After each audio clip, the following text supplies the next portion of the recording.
Rebonjour, chers frères et sœurs.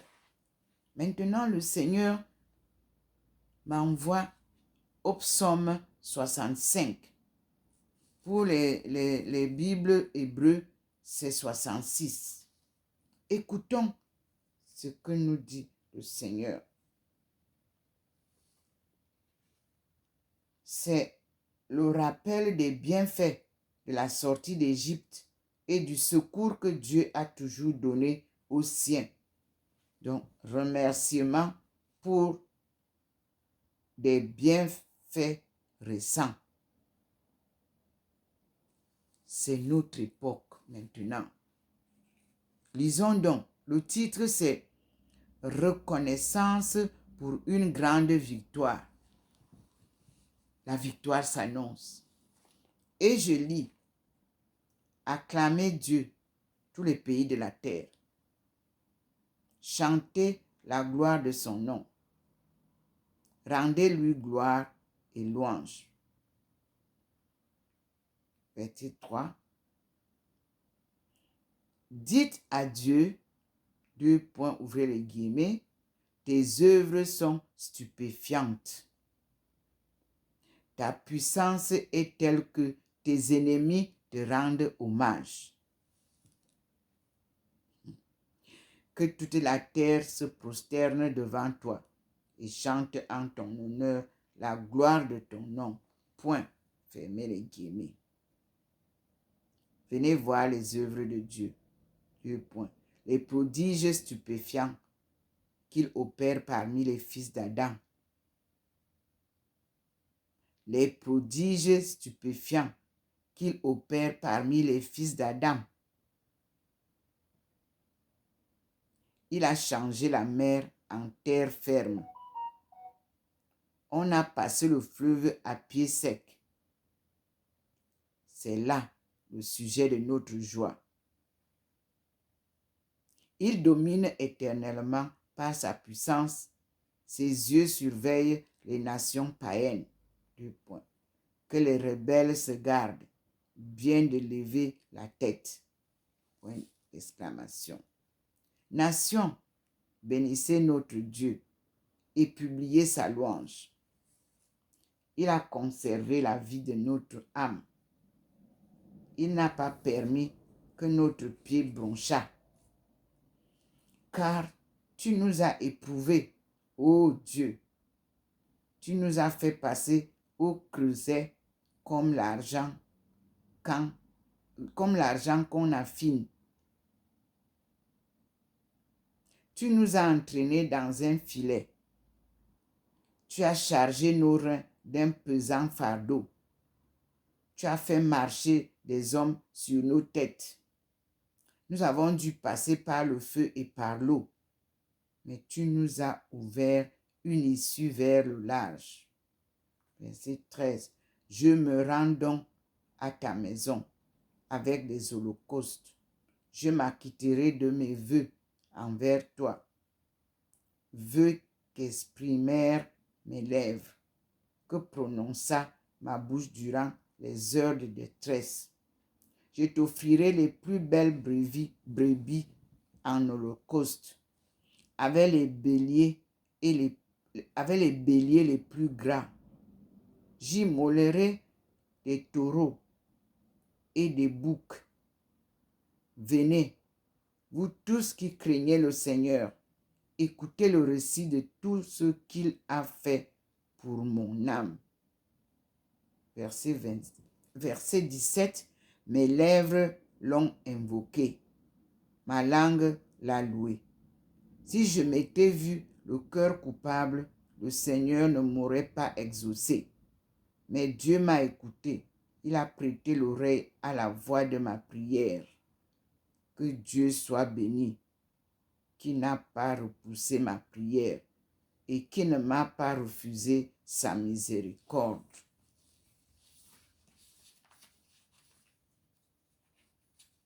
Voilà la reconnaissance pour une grande victoire. Et le verset 6, il s'agit du passage de la mer Rouge et de celui du Jourdain, que vous lirez dans Exode 14 et 15, chapitre 14 et 15, et dans Josée, chapitre 3 et 4. Maintenant, le Seigneur vous dit, le salut destiné à toute la terre. Écoutons le psaume 66.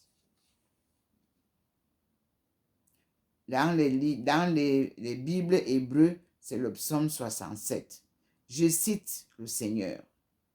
Le salut destiné à toute la terre. Que Dieu ait pitié de nous et nous bénisse. Qu'il fasse resplendir sur nous la lumière de sa face, afin que l'on connaisse dans le pays ses desseins et son salut parmi toutes les nations.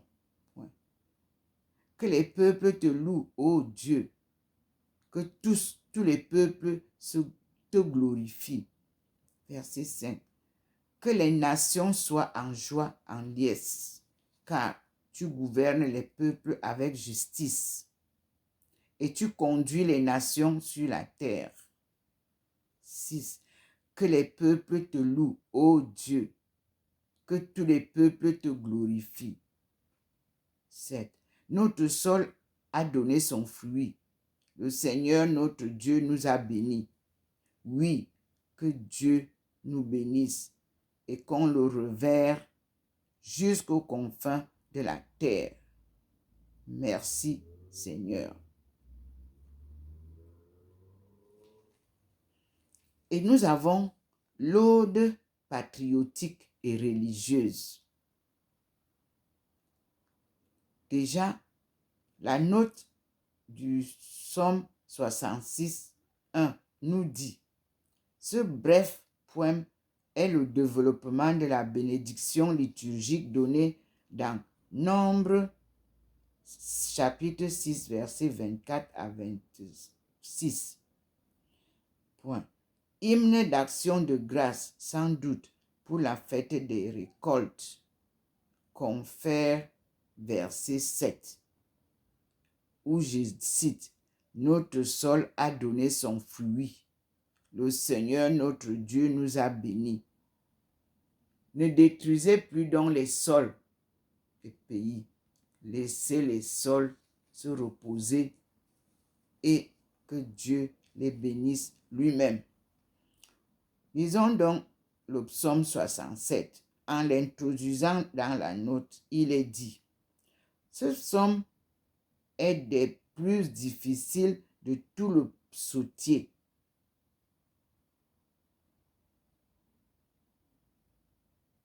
On lit donc: ode patriotique et religieuse.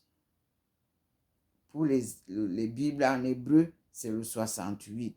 Je lis: Dieu se lève, voici que se dispersent ses ennemis et que fuient devant lui ceux qui le haïssent. 3. Il se dissipe comme la fumée, telle une cire fondant au feu. Ainsi périssent les méchants devant Dieu, mais les justes se réjouissent, exultent en présence de Dieu et sont ravis d'allégresse. Verset 5. Chantez à la gloire de Dieu, chantez un cantique à son nom. Frayez un chemin pour celui qui s'avance en char sur les nuées. Son nom est le Seigneur. Réjouissez-vous en sa présence. Verset 6. Le Père des orphelins, le protecteur des veuves, c'est Dieu qui réside dans une sainte demeure. Aux délaissés, Dieu donne une maison. Il rend aux captifs la liberté et le bien-être. Mais les rebelles sont confinés dans un désert brûlant.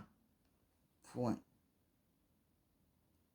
Ô Dieu, quand tu sortais à la tête de ton peuple, Quand tu t'avançais dans le désert, la terre tremblait. Les cieux eux-mêmes se liquéfièrent devant Dieu. Le mont Sinaï fut secoué en la présence du Dieu d'Israël.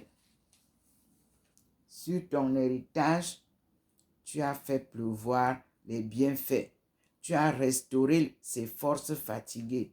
Ton troupeau fixa sa demeure dans un pays que, dans ta bonté, ô Dieu, tu préparais pour le pauvre.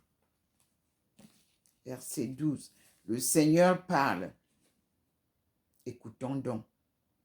Nombreuse est la foule des messagères de la bonne nouvelle. 2 points.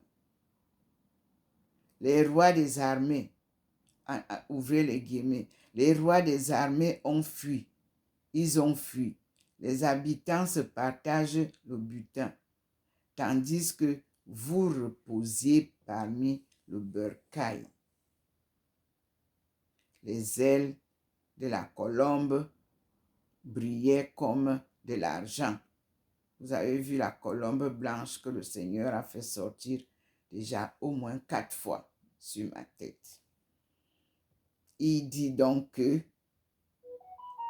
tandis que vous reposiez parmi les bercails, verset 14, les ailes de la colombe brillaient comme de l'argent.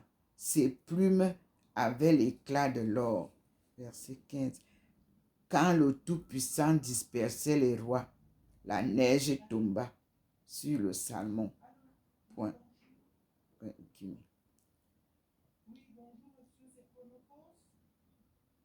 Les monts de Bassan sont élevés. Les monts de Bassan sont escarpés. Monts escarpés. Pourquoi regardez-vous avec envie la montagne où il a plu à Dieu de se fixer, au Seigneur d'établir son séjour éternel? Point d'interrogation. Les chars de Dieu, il en a des myriades de milliers. Le Seigneur vient du Sinaï dans son sanctuaire. Tu escalades la hauteur avec une troupe de captifs. C'est un tribut d'hommes que tu as reçu.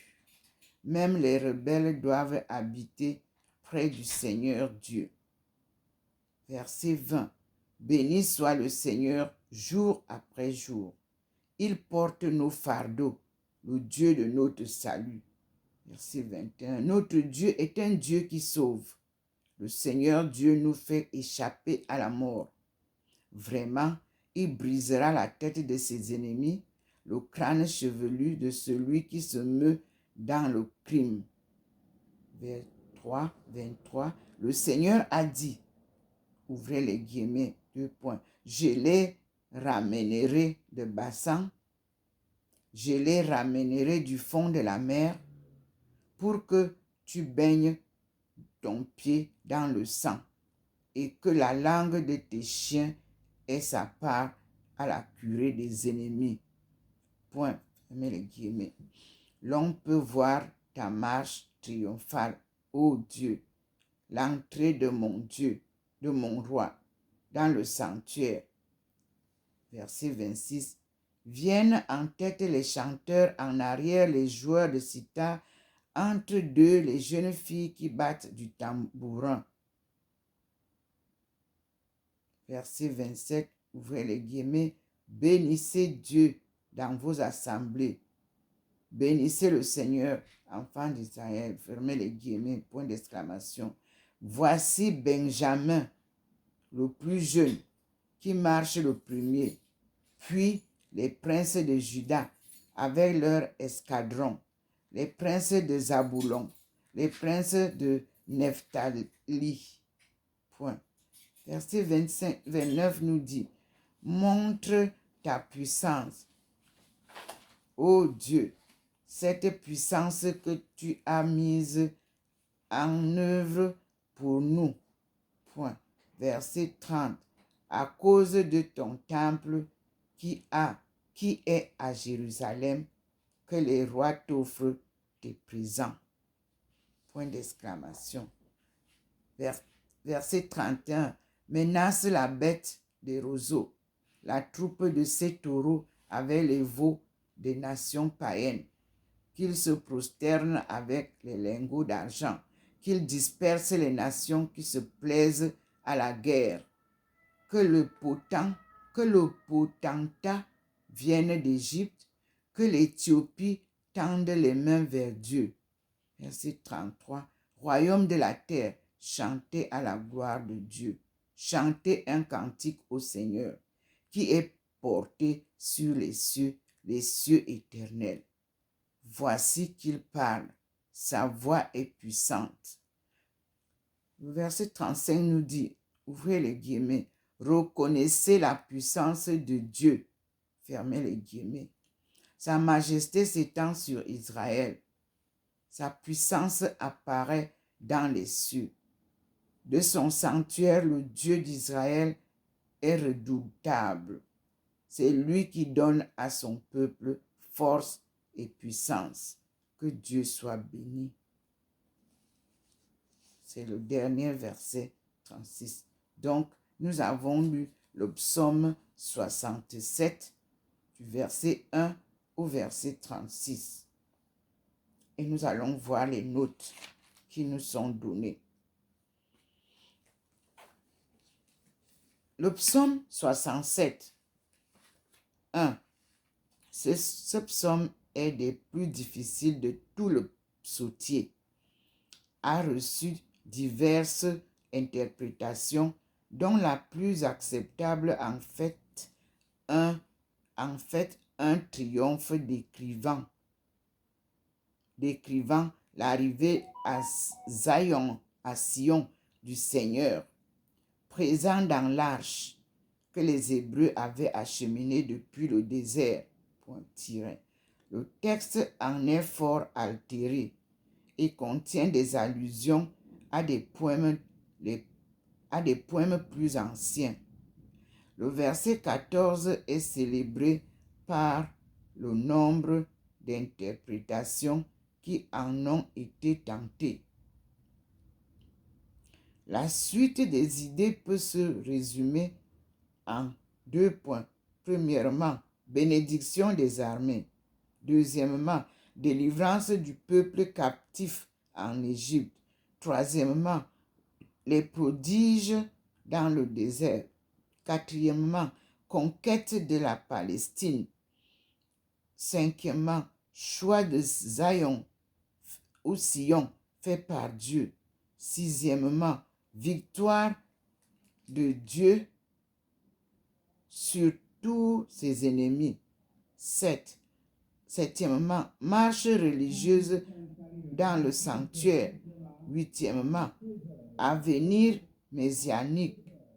2 points, que tous les peuples adorent le vrai Dieu, maître des cieux. Maintenant, le verset 7 dit, aux délaissés, Dieu donne une maison, il rend aux captifs la liberté et le bien-être. Mais les rebelles sont confinés dans un désert brûlant. La note nous dit, un désert brûlant. 2 points, allusion au séjour d'Israël dans le désert. Maintenant, les versets 10 à 27. Verset 10, allusion de pluie de manne. Vous verrez cela dans Exode chapitre 16 et Nombre chapitre 11. Verset 11 vous dit, le peuple aux forces fatiguées. Verset 10. On dit, tu escalades la hauteur avec une troupe de captifs. C'est un tribut d'hommes que tu as reçu. Même les rebelles doivent habiter près du Seigneur. Verset 14 nous dit, Texte très obscur, de même verset 15. Que dit verset 15? Quand le Tout-Puissant dispersait les rois, la neige tomba sur les Salmons. Verset 17. Non, verset 16. Montagne de Dieu, la montagne de Bassan, c'est-à-dire la montagne très élevée. Verset 17. La montagne, il s'agit de Sion, Zion. Verset 18. Comme dans la vision du serviteur d'Élysée, 2 Rois, vous verrez entre parenthèses, 2 Rois, chapitre 6, verset 15 à 17, fermez la parenthèse. Verset 19 nous dit, texte cité dans Éphésiens, chapitre 4, verset 8. Verset 22 nous dit, le crâne chevelu, 2 points, symbole de force juvénile. Verset 25, la note nous dit, ta marche triomphale, le cortège qui accompagne l'arche. Et 27 nous dit, enfants d'Israël, 2 points, l'hébreu donne de la source d'Israël, texte douteux. Là, c'est douteux. Donc, verset 31, la bête des roseaux. La note nous dit le crocodile personnifiant l'Égypte. Verset 32 nous dit que les potentats viennent d'Égypte, que l'Éthiopie tende les mains vers Dieu. La note nous dit les potentats, comme ambassadeurs. Voilà ce que nous avons à partager aujourd'hui. Et nous disons merci au Seigneur. Il nous donne la possibilité de faire une prière, plainte au milieu de la persécution. C'est David qui disait comme ça. Et il nous a donné du chapitre 6, du verset 6 au verset 10. Et je lis. Je l'avais aussi eu le 21/11/1995. Et je lis pour nous. C'est nous maintenant qui nous adressons au Seigneur avec tout ce qu'il vient de nous enseigner. Tu connais, ô Dieu, mon égarement et mes fautes ne te sont point cachées. Que ceux qui espèrent en toi, Seigneur, Seigneur des armées, ne soient pas déçus à mon sujet. Que ceux qui te cherchent, ô Dieu d'Israël, n'aient pas à rougir de mon sort, car c'est pour toi que je porte l'opprobre et que la honte couvre mon visage.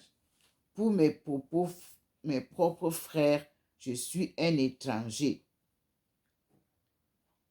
un inconnu pour les fils de ma mère, car je suis dévoré par le zèle de ta maison. Ce texte est tiré car je suis dévoré par le zèle de ta maison. Vous verrez cela dans Jean chapitre 2 verset 17 et Romains chapitre 15 verset 3, où ce verset est appliqué au Christ. Merci Seigneur. Voilà, frères et sœurs, le partage de ce matin devant la lumière du Seigneur. Et nous allons terminer avec la prière de Matthieu 5. Vous vous souvenez, Jésus nous a appris à prier. Moi, je m'appuie sur ses enseignements, car c'est lui que le Seigneur m'a donné comme compagnon de route. Donc, je suis attentive à tout ce qu'il enseigne.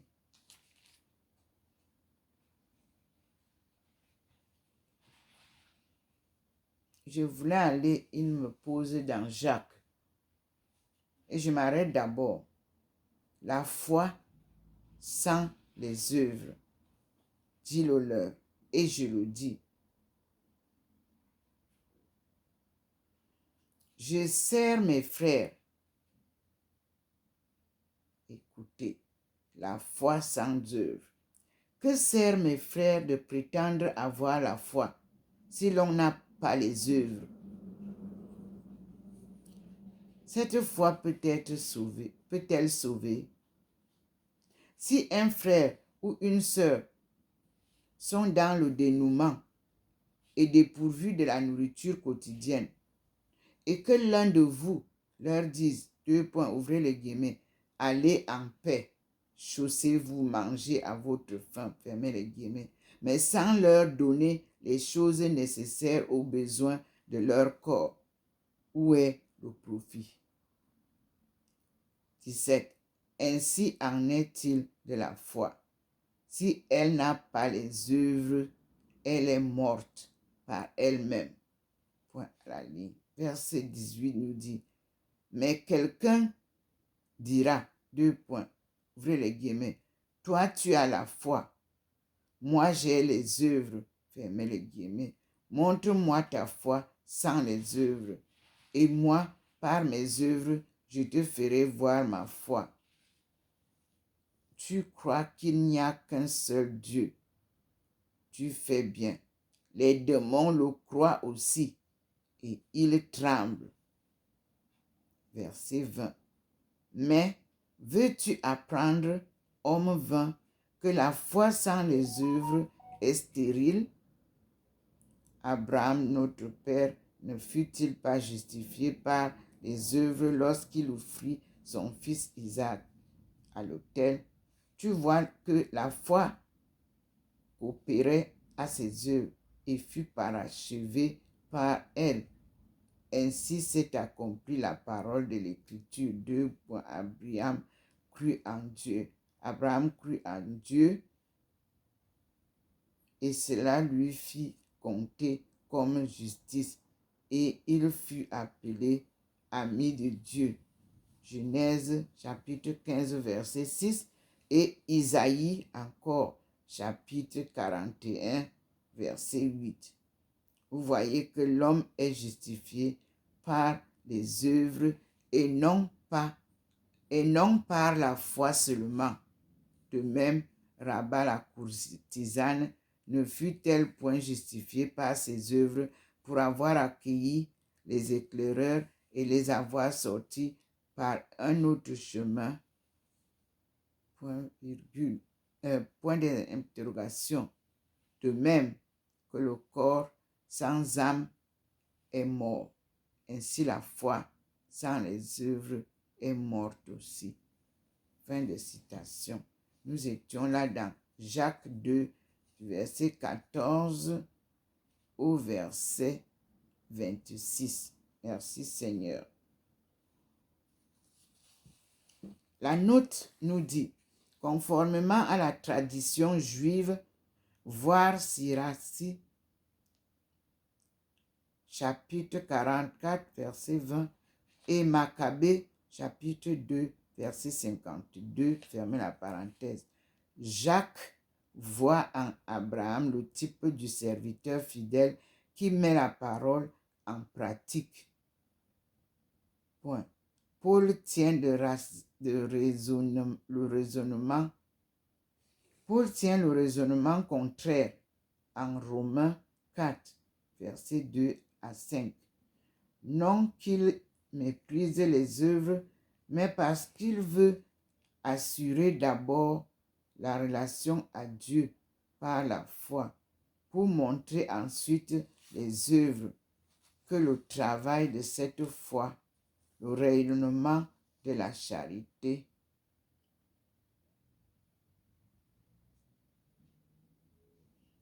Voilà comment nous arrivons à ce point.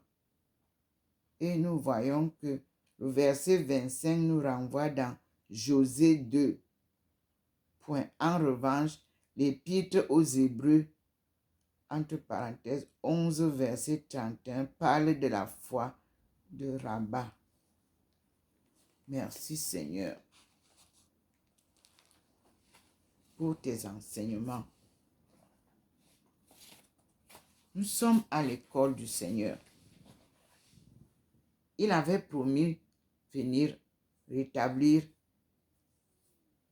son Église, ses enseignements, la parole de Dieu, cette parole de vie. Donc, Jésus est l'envoyé de Dieu, mais plus précisément loin de Dieu, qui nous apporte la bonne nouvelle pour une deuxième fois.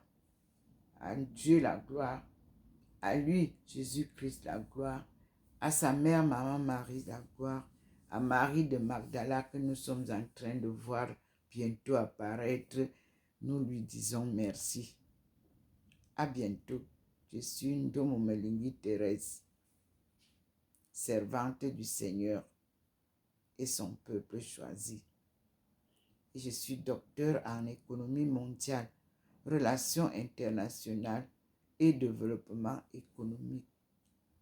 Je chemine pour la cause de la sortie du chaos de l'Afrique, des peuples africains pour retrouver leur souveraineté perdue sous le joug de la colonisation. C'est un appel divin, c'est une mission sacrée. Je fais la volonté du Seigneur. Alléluia. Amen.